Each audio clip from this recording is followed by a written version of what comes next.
The story begins with Haruka hiding from a group of goblins. However, he accidentally steps on a twig, giving away his position. Despite this, he confidently leads the goblins into a trap, pleased with how well he's been surviving alone in this new world. Haruka has always been a loner, preferring books over people. In his classroom, there were clear social cliques: popular girls, the class rep, nerds, and other outcasts. Haruka, however, stayed out of it all. He didn't care for his classmates and was content with his isolation. One day, a magic circle appeared, much like the ones he'd read about in manga. While everyone panicked, Haruka tried to escape through an air vent, but the magic circle followed him. Eventually, he found himself in a mysterious white void, where an old man, presumably a god, explained that his classmates had already been transported to another world. Haruka was given the chance to choose his skills and stats before being sent to this new world, but all the best abilities were already taken. Left with only useless skills like holding a stick and general health, Haruka complained to the god. Annoyed, the god granted him all the remaining, seemingly worthless skills at once. Upon entering the new world, Haruka quickly realized that his bag had unlimited storage. His first skill involved rolling dice to allocate stat points, so he decided to focus entirely on luck, maxing it out. This choice paid off as he discovered he had two special skills: Loner, which prevented him from forming parties with others, and Servitude, which allowed him to command others. Haruka set out to establish a base and came across a cave. Using his limited skills like temperature magic, he made a fire and began to make the cave his home. Surprisingly, his basic abilities like fire magic and stick wielding started to improve rapidly. He found edible mushrooms that increased his latent abilities and soon became adept at surviving in this new world. His first encounter with monsters came in the form of two goblins. Though nervous at first, Haruka used his skills and strategy to defeat them, gaining confidence from his victory. He leveled up, his stats doubled, and he discovered new abilities, including magic infusion, which allowed him to enhance his physical and magical strength. Over the next few days, Haruka continued to refine his abilities, defeat more goblins, and even decorate his cave with magic. Despite his victories, he was still craving meat and soon encountered a meaty rabbit. While chasing it, he sensed other presences nearby. It turned out to be his classmates. First, he spotted the delinquents, then the jocks, nerds, and finally, the popular girls. Each group made him uncomfortable, and despite knowing the class rep since grade school, Haruka chose to avoid everyone. Realizing that his life of solitude in this new world offered him the freedom to live without anyone interfering, Haruka made a final decision. He would conquer this new world all by himself. No companions needed. Haruka hides from the other students, but one of the delinquents hears a noise in his direction. Just as Haruka is about to be discovered, the delinquent assumes the sound came from a bunny meant for Haruka's dinner. Haruka stays hidden, spying on the delinquents to hear what they are discussing. To his dismay, their conversation revolves around their usual degenerate topics, mostly about girls. Haruka knows that despite their behavior, the class rep will keep them in check and prevent them from doing anything inappropriate. However, he also realizes the delinquents have Tanaka on their side, whose abilities might allow them to do whatever they want. After a while, the delinquents head back to the other students, but Haruka, being the serious loner he is, has no interest in joining them. Instead, he returns to his cave to enjoy more of his mushrooms. He discovers that his loner level has gone up, a bittersweet realization since the title is starting to erode his self-confidence. Haruka is still only at level 3. On the 7th day, Haruka wakes up to the sounds of fighting. He finds the nerds engaged in battle and briefly wonders if he should step in to help. Using his appraisal skill, he is shocked to realize that the nerds don't need his help at all. This situation reminds him of his old life, where he was surrounded by top athletes, ace students, and even children of celebrities, constantly wondering how he ended up among them. Deciding that the nerds can handle themselves, Haruka notices some small monsters sneaking up behind them. Remembering the times he was on friendly terms with the nerds, he decides to help them out. After the fight, the nerds thank him, and Haruka invites them to check out his cave. The nerds are amazed at how impressive it is, and Haruka explains that he recently learned earth magic and used it to make his cave secure and cozy. When they ask if he did all of this alone, Haruka simply points out that he's always alone.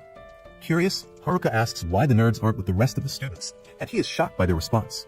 They're on the run. They explain that when everyone was transported to this new world, chaos immediately followed. No one had any idea how to survive in an isekai, another world scenario, except for the nerds. Their extensive knowledge and quick assignment of skill points drew the attention of the jocks, who demanded information from them. Everyone else was panicking, but the class rep knew they had to keep quiet and stay hidden in the woods. Unfortunately, they were soon found by a group of goblins. Haruka is shocked to hear that even the delinquents were trembling with fear, but this was the nerds' moment to shine. They acted like protagonists from an anime, bravely fighting off the goblins. Inspired by their courage, the jocks joined in, and together they managed to defeat the monsters. The class rep then quickly gathered everyone and led them to a safe riverside clearing. Once there, the nerds continued to shine, helping everyone set up camp. Their deep knowledge of isekai, combined with a lifetime of avoiding outdoor activities, had somehow made them experts in survival. The class rep organized everyone into groups and assigned tasks, and for a short time, it seemed like they had formed a functional community. Everyone was working together as one. However, this sense of unity didn't last long. The popular girls soon decided they didn't want to work anymore. Despite the class rep's efforts to convince them that cooperation was their best chance for survival, the group began to fracture. Exhausted by the constant work, they left all the responsibilities to the nerds. Gradually, the camp fell apart, and there was nothing the class rep could do. Eventually, only the class rep, the nerds, and a couple of other students continued to work, while the rest simply lounged around lazily, contributing nothing. The nerds eventually began to resent the other students, as they were left to do everything, including all the fighting. Despite this, the nerds were reliable, mainly because they had a strong desire to get stronger and level up. They had noticed the skills the delinquents had chosen, skills like charm and puppeteer, which granted control over others. The nerds realized that the delinquents had bad intentions and began leveling up specifically to counter them. The delinquents were also leveling up, needing power to make their manipulative skills effective. The nerds, keeping a close eye on them, eventually learned what the delinquents were planning to do with those skills. Plans that involved manipulating some of the girls in the group. The nerds quickly informed the class rep, and she decided that she too had to become stronger to protect everyone. Unfortunately, the delinquents managed to reach the level requirements for their skills soon after. Just when the class rep happened to run into them, things seemed dire. But before the delinquents could act, they were swiftly taken down. The nerds had anticipated this moment and used their sealing abilities to neutralize the charm and puppeteer skills. They exposed the delinquents' vile plans, which led to the delinquents fleeing from camp. However, the delinquents eventually returned, with seeking revenge. Armed with weapons, they destroyed the camp and declared that they would return later to cause even more chaos. Strangely, the nerds were blamed for everything that had happened. The popular girls, who the nerds had saved from becoming puppets, were the first to turn on them, and the other students soon followed. Although the class rep and a few other students took the nerds' side, it was overwhelming, and the nerds decided to leave. Haruka felt really bad for the nerds, so he threw a mushroom party to lift their spirits. He even spent the following day with them, and during that time, he realized that maybe being a loner wasn't the only way to live. Eventually, the nerds decided to leave, inviting Haruka to join them as they sought a nearby town to start their adventure. Though Haruka admitted to himself that he felt closer to the nerds than any other group, he surprised everyone by declining their offer. He knew that his poor stats would only hold him back, so he wished them well and sent them on their way. The nerds, however, seemed worried about the class rep, and this prompted Haruka to decide to go check on the other students. On his way, Haruka was confronted by a kobold, but he managed to knock it out with a punch. When he reached the campsite, he was surprised to find it empty. Using his enemy detection skill, he noticed some footprints and decided to follow the trail, which led him to find the popular girls. Panicking, Haruka turned to head home and cook dinner, but the girls stopped him, insisting that they just wanted to talk. Haruka wasn't interested. Being around them was the exact opposite of the peaceful solitude he enjoyed. He tried to run, but the girls politely asked him to stop, even saying, "Please," which completely shocked him. They explained that they were looking for the nerds, not to make them work again, but to apologize. They had realized they owed their lives to the nerds. Haruka was skeptical, knowing these girls had likely never apologized to anyone in their entire lives.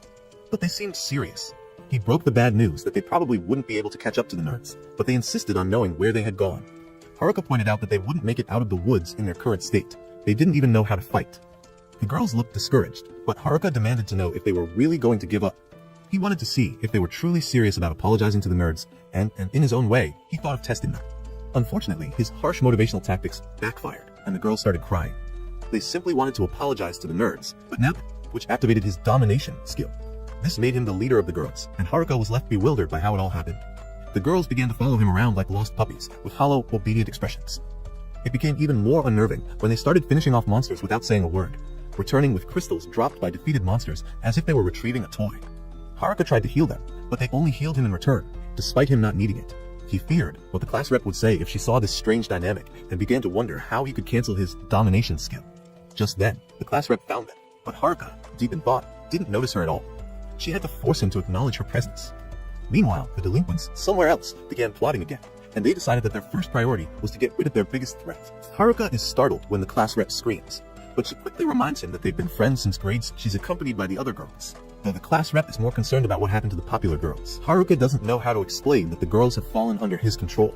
He barely understands it himself. Finally, Haruka confesses that the girls have become his servants, which infuriates the class rep. She points out that the domination skill is supposed to work only on monsters. Haruka tries to explain it was a mistake, but none of the girls believe. Feeling trapped, Haruka decides to leave, but the girls stop. Haruka, a loner at heart, just wishes he could go home alone. In the meantime, Haruka decides to practice a bit.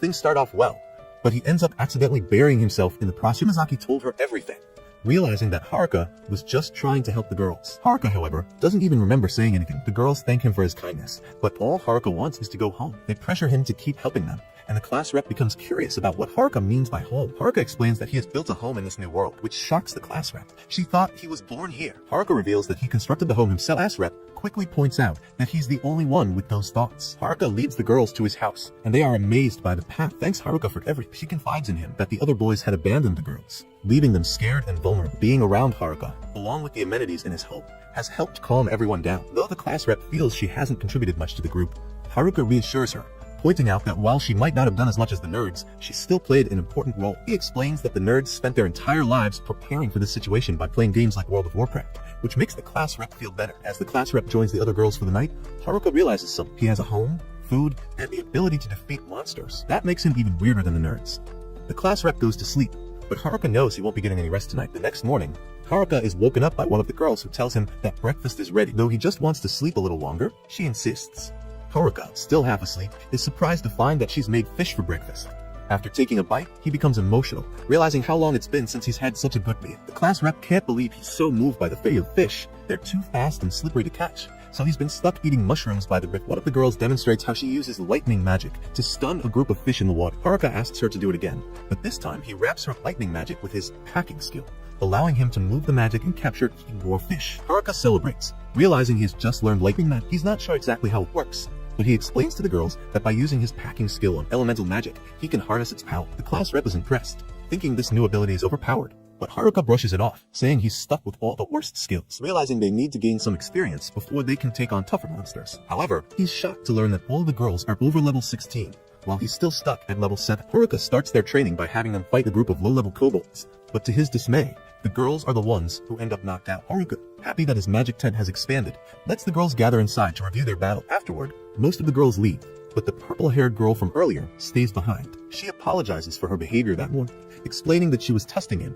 The other boys had tried to attack her, so she wanted to see if Haruka was the same. She admits that Haruka is different. He's given them a place to stay, food to eat, and even fight the kobold together. The class rep tries to tell them they're not ready and need more training. After another round of practice with some goblins, the girls feel confident enough for a rematch. Haruka is concerned, and his fears are confirmed when several girls are knocked out while pretending to be sick. Despite this, some of the girls manage to team up and defeat the kobolds, celebrating their victory. Relieved, Haruka thinks he can finally go back to his loner life. However, he's shocked when the girls declare they're all going to town together. Haruka decides to leave the purple-haired girl behind, but the class rep insists they aren't going over. As they set out on their journey, Haruka warns the class rep that anything could happen. He remains optimistic, declaring that they just need to keep their wits about. Meanwhile, elsewhere in the forest, another student is running for his life. He trips over a tiny pebble and is caught by the person chasing. The man, begging for his life, insists that he doesn't have the skills the stranger is looking for, but his pleas are ignored.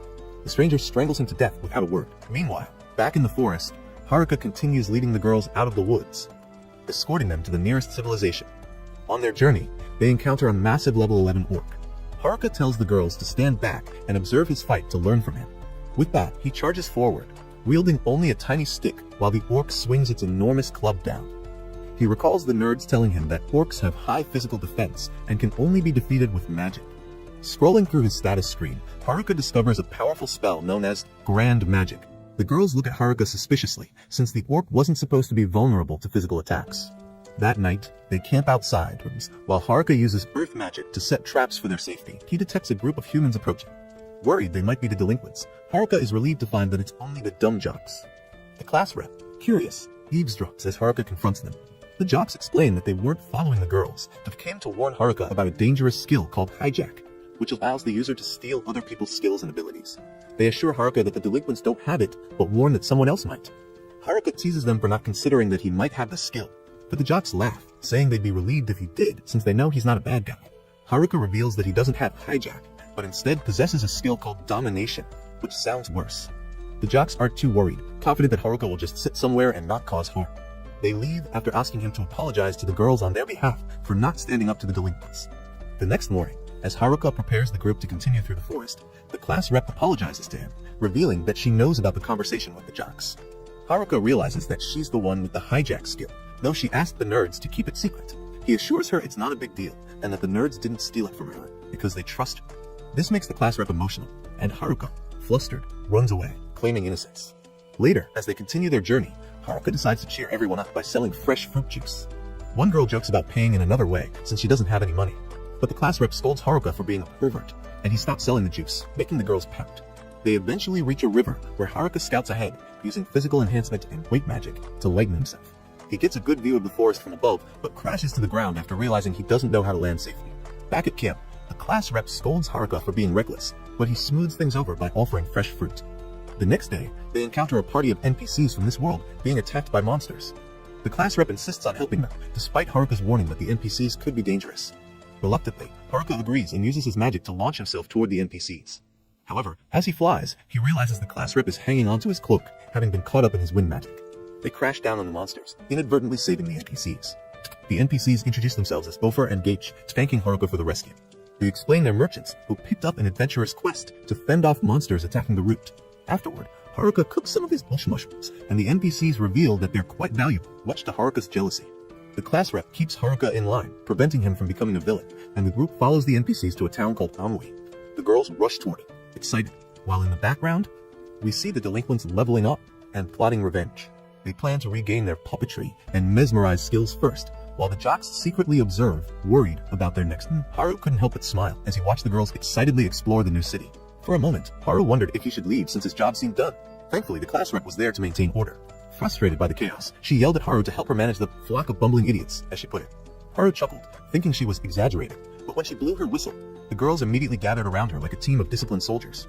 Haru was impressed. He had never realized the class rep held so much authority. Feeling reassured that the girls were in capable hands, he leaned back to relax, until the class rep turned to him with a glare, making it clear he wasn't off the hook just yet. First, they'd visit the Adventurers Guild to trade their loot and use the money to register with the guild. The class rep shot him a sharp look before ushering everyone toward the guild. When they arrived, Oft explained that the guild master wanted to see him. To his surprise, the guild master's demeanor shifted instantly. Shaking Haru's hand enthusiastically, he thanked him for saving off his party, admitting they wouldn't have survived without him. Haru left the meeting dazed but relieved. Downstairs, Haru approached the reception desk to trade the emerald crystals he had collected. When Haru poured out a massive sack of crystals, unfortunately, the guild didn't have the manpower to appraise or the funds to pay for such a large haul immediately. To his surprise, the girls had already registered with the guild. The adventurers were shocked to learn most of them were already level 30, far surpassing expectations. Haru grinned knowingly. He had trained them well enough to take on level 40 adventurers if needed. The class rep insisted Haru register too, though he had no plans to become an adventurer. Seeing an opportunity to impress the girls, he stepped into the registration room. A blonde receptionist checked his stats, only to burst out laughing. "You're not even level 10, she sneered. "You can't register without party, and you'll need to reach level 20 to even think about adventuring solo." The class rep, feeling sorry for him, quickly cheered him up, and they all headed to their hotel. That night, everyone enjoyed proper beds for the first time in ages. While the others slept soundly, Haru lay awake, missing the familiarity of the forest. The next morning, Haru returned to the guild to collect his payment. However, the receptionist and her superiors apologized profusely. They didn't have enough money to pay him for all his emeralds. He offered to pay in installments instead. Gat, ever the true friend, pulls Haru aside and advises him to ditch the freeloaders. "You need to get some real fun, my man," he whispers conspiratorially, winking as he hints at a certain shop. Haru's interest is piqued. Having endured a painfully disciplined no-nut November streak for 23 grueling days, his imagination runs wild. Despite the class rep's protests, Haru follows Gat into the city, drooling at the thought of what awaits. His excitement turns to disappointment when Gat leads him to a worn-down shop on a quiet street. The shop is a treasure trove of unique items, from enchanted armors to mystical weapons. Enthralled, Haru goes on a shopping spree, loading his cart with everything that catches his eye. Just as he thinks he's found it all, his gaze falls on a peculiar necklace. "What does this do?" Haru asks the eccentric shopkeeper. "It fuses items into one," the shopkeeper replies, their tone tinged with both pride and warning. Haru's curiosity gets the better of him, and he fiddles with the necklace despite the shopkeeper's protests. In a moment of clumsiness, he accidentally activates the item, fusing all the gear in his cart. The shopkeeper shrieks in horror, revealing that the combined items are worth over 660,000 zenizens. Haru is dumbstruck, barely able to process the number. Gat tries to negotiate, but the class rep intervenes, apologizing profusely while admitting they only had 50,000 on them. In the following days, Haru sinks into a deep depression. He devises a plan to escape the city. With Harry Potter-esque invisibility magic, he slips past the girls guarding his tower. Feeling overly confident, Haru recklessly removes his cloak and attempts to parkour over the city walls, only to fail miserably and injure himself, much to the amusement of a group of sporty girls who happen to witness his blunder. Caught and dragged back to the tower, Haru feigns obedience and promises the class rep he'll behave. But the moment he's alone, he tries again, successfully sneaking out of the city under his invisibility spell. This time, he's determined to return to the wild forest he calls home. On his journey back, Haru spots a destroyed village, goblins sniffing blood trails, and even a robbery in progress. Though tempted to intervene, he reasons that these incidents are part of this world's harsh reality and continues on his way. However, when one of the robbers hurls a spear at him, Haru retaliates. He easily defeats them, but his victory attracts the attention of a noble girl named Mary. She introduces herself, thanks him profusely for his help, and begs him to escort her safely to her destination, offering a reward in return. Enticed by Mary's promises, Haru reluctantly agrees. Hera had been eager to return to the forest, but the last part of the journey convinced him to stay and assist. Inside the carriage, Mariel asked him where he was from. He explained that he came from a horrible place, a city with a terrible guild, where visitors weren't even allowed to leave whenever they wanted. To make matters worse, the carriage was headed back to Omu, the very city he wanted to avoid. She claimed that it wasn't fair for him to act so upset when she had dressed up for him. Hera responded cynically, insisting that he wasn't trying to escape, just waiting outside, though Mariel already knew better. Frustrated, she dragged him to a grand feast, forcing him to stay and indulge in the lavish food. Later, she asked the maid to bring a cash reward for saving her, handing him an official identity card that would allow him to come and go from the city freely. In exchange, she only asked that he remember the city's name. Hera, however, was more focused on the consistency of the pudding than the noble's request. Embarrassed, Mariel softly complained that she had gone to so much trouble to make him stay, but Hera simply shrugged it off. When he left later to return to the inn where his group was, the class representative was curious about why he had been invited to the Lord's mansion. Hera pretended he didn't know the reason, hoping the topic would be dropped. However, the class representative insisted that he couldn't leave the city. Hera, cynical as always, agreed, but secretly planned his next escape.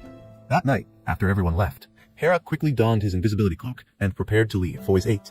He also wrote a letter to the class representative, assuring her that he was going to check on the athletes in the forest and asking them to continue leveling up in his absence. He now had no intention of looking out for anyone else, not even if a carriage was attacked on his way. He was headed straight to the forest, where he felt at home once again. As he ventured deeper into the woods, he realized something was off. He found a blood stain on a rock, and soon discovered the trail of blood leading further into the forest. Following the trail, he found the athletes severely injured, lying on a rock. Relieved that they were alive, Hera quickly used his mushroom healing potions to stabilize them. The athlete leader, Kazak, regained consciousness and asked about the girls. Hera reassured him that they were safe in the city. Kazak, grateful for Hera's help, acknowledged that they were the best athletes the class could need. However, as night fell, Hera learned that all the bullies were dead and the nerds had disappeared. The mysterious swordsman had killed them, taking all their weapons with him. Kazak believed this swordsman was after the class representative because of her rare ability to steal abilities upon killing, a skill that made her highly sought after. Hera, though, was troubled. Only he and the nerds knew of the class representative's skill, but the athletes seemed to assume it was common knowledge. The mysterious swordsman had been asking about her, and Hera realized that this was no coincidence. The swordsman must have targeted her, and now Hera had to stop him. With this in mind, Hera decided to help, but he made it clear that he wouldn't work with the athletes. Instead, he would take on the swordsman alone, leaving the athletes to return to the city and join the girls. However, he knew the athletes were in danger, and if they were killed, no one would be left to protect the women. As the athletes left, Hera prepared for his confrontation with the swordsman. While the girls searched for Hera around Omu, he continued to train, hoping to level up enough to face his formidable foe. Along the way, he defeated some goblins, but it wasn't enough to prepare him for the swordsman. Then, fate smiled upon him when he encountered the Goblin King, a formidable monster that could grant him the experience he needed. After a fierce battle, Hera defeated the goblin with a combination of magic and agility, but just as he thought it was over, the Goblin Emperor appeared, a level 50 creature far stronger than anything he had faced before. Hera knew he couldn't face the goblin head-on, so he used the same tactic again, mixing his spells into one powerful attack. The Goblin Emperor seemed unaffected and retaliated, dealing a vicious blow to Hera's face. As he struggled to stay alive, Hera remembered that his friends depended on him. Summoning his last ounce of strength, he launched the final attack, defeating the monster. Exhausted, Hera returned to his cave as the sun began to rise, celebrating his ascent to level 11. He checked the new skills he had acquired, including a unique ability to combine different magic spells into one seamless attack. Just then, someone approached his dwelling. Hera lowered his hood, revealing himself to be Tanaka, the boy who had supposedly been bullied by the delinquents but had been scheming all along. Meanwhile, back in Omu, the girls returned to find the athletes at the city wall. Kazak explained that Hera had stayed behind to confront the mysterious swordsman. As Tanaka entered Hera's cave, he revealed that he had infiltrated the bullies and used them to separate the entire class. He had orchestrated the entire situation, but now his focus was on obtaining the class representative's power. Furious, Hera confronted Tanaka, demanding to know what had happened to the other members of the group. Tanaka coldly revealed that they were all dead. He then stopped the small talk, eager to reach the class representative and her overpowered ability. Hera, seeing through his plan, raised his weapon, determined to stop Tanaka before he could do any more damage. Tanaka, with a smug grin, lifted rocks from the ground, creating a cloud of dust to show off his power. The battle was about to begin. "Chill out, will you? What's that smelly stick supposed to do? Poke me to death?" he sneered. With that, Tanaka unleashed his full power. Rocks rose from the ground and shot toward Haru, who narrowly dodged them. Tanaka activated his unique skill, Tweak. Tanaka looked genuinely impressed. "You're better than I thought. So tell me, when did you start suspecting me?" "From the beginning," Haru replied. "You were too smart to just hang out with the delinquents. I figured there had to be a reason." Tanaka laughed. "Clever. You're right. As soon as we were teleported, I planned this. I couldn't get the hijack skill, so I picked Tweak. It was enough to manipulate those idiots into doing whatever I wanted. And now, here we are. He snapped his fingers, binding Haru's foot with a vine, then hurled a blazing fire spell at him. Haru braced himself, but instead of burning, the flames were absorbed by his staff. The herb infused in it nullified the attack. Tanaka's eyes widened in disbelief. Haru seized the moment to counterattack, but Tanaka had been feigning surprise. A gleaming sword appeared in his hand, seemingly out of nowhere, and he blocked Haru's strike effortlessly. "Let's see how you handle my arsenal," Tanaka sneered, summoning an array of weapons. Each time he attacked, he switched to a different weapon, keeping Haru on the defensive. A devastating strike sent Haru flying across a riverbank. Haru groaned, his body battered and exhausted. "How can you use so many weapons and abilities at once?" he muttered. Tanaka strutted toward him. "Give up already. You can't win." Haru forced himself to his feet. "It's the copycat skill, isn't it? You've been copying everyone's abilities." Tanaka's grin turned feral. "Correct. And when I get the class rep's hijack skill, I'll copy even more. Everyone will fall before me." Despite the mounting danger, Haru smirked. "I figured out your weakness." Tanaka froze. "What did you say? You can only use a copied skill 3 times, can't you?" The statement hit Tanaka like a hammer. His composure cracked, and his attacks became wild and desperate. Haru, now on the offensive, dodged his erratic strikes. "You wasted your skills on purpose, didn't you?" Tanaka growled. "Yep." Enraged, Tanaka activated a new skill. Instant Death. A dark aura enveloped him as he fired the spell at Haru. The lone wanderer collapsed to the ground, motionless. Tanaka laughed triumphantly, stomping on Haru's head. "Pathetic. You thought you could beat me?" As he turned to leave, a voice called out, "Leaving so soon?" Tanaka looked around, his jaw dropping as Haru stood up, alive and well. "How?" "General health," Haru replied casually. "It makes me resistant to status effects, including instant death. Oh, and I maxed out my luck stat, so your spell didn't stand a chance." Tanaka's face twisted with rage. "Then why did you collapse?" "An act. Pretty convincing, huh?" Tanaka screamed in frustration, unleashing a flurry of attacks. Haru dodged each one, his movements almost instinctive. "Your tricks won't work anymore," Haru said, countering with a devastating kick. Desperate, Tanaka summoned his ultimate weapon, a dagger that allowed him to vanish and reappear mid-strike. Haru narrowly evaded the attack, realizing too late that it was a decoy. Tanaka emerged from behind a boulder, charging up another instant death spell. The spell struck Haru, but he stood his ground, smirking. "You're out of tricks." Enraged, Tanaka attacked recklessly, but Haru used his final skill, Gambit, delivering an unavoidable blow that knocked Tanaka unconscious. Haru staggered, the toll of the battle finally catching up to him. As he fell to his knees, the nerds appeared, catching him just in time. "You're late," Haru muttered. They smiled sheepishly. "We saw the athletes and rushed here. Good thing we did." Back in the city, the girls showered Haru with gratitude and scolding. The class rep hugged him tightly. "Don't ever scare us like that again," she said. Thanks for watching this recap. Don't forget to subscribe for more videos, and let us know in the comments which anime you'd like us to cover next. Just imagine one day the new gate became a death game, and it became impossible for players to log out, and our protagonist Shin kept fighting to beat this game. We then see Shin leaving to fight